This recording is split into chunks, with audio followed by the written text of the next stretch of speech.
Hello and welcome.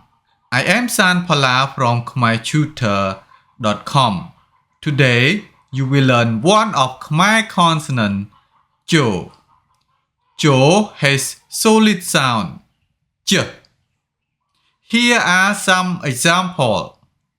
G, G, Ju, Ju, Chua, Chua.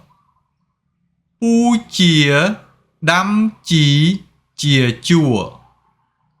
U chia đâm chỉ chia chùa. And now you have learned one of my consonant Jo. I hope this lesson is useful. Please subscribe, like, give a good comment and click the bell icon for notification when I post a new lesson. If you want to learn Khmer with me, go to my website khmertutor.com and send me a message. Thank you for watching. See you next lesson. Bye.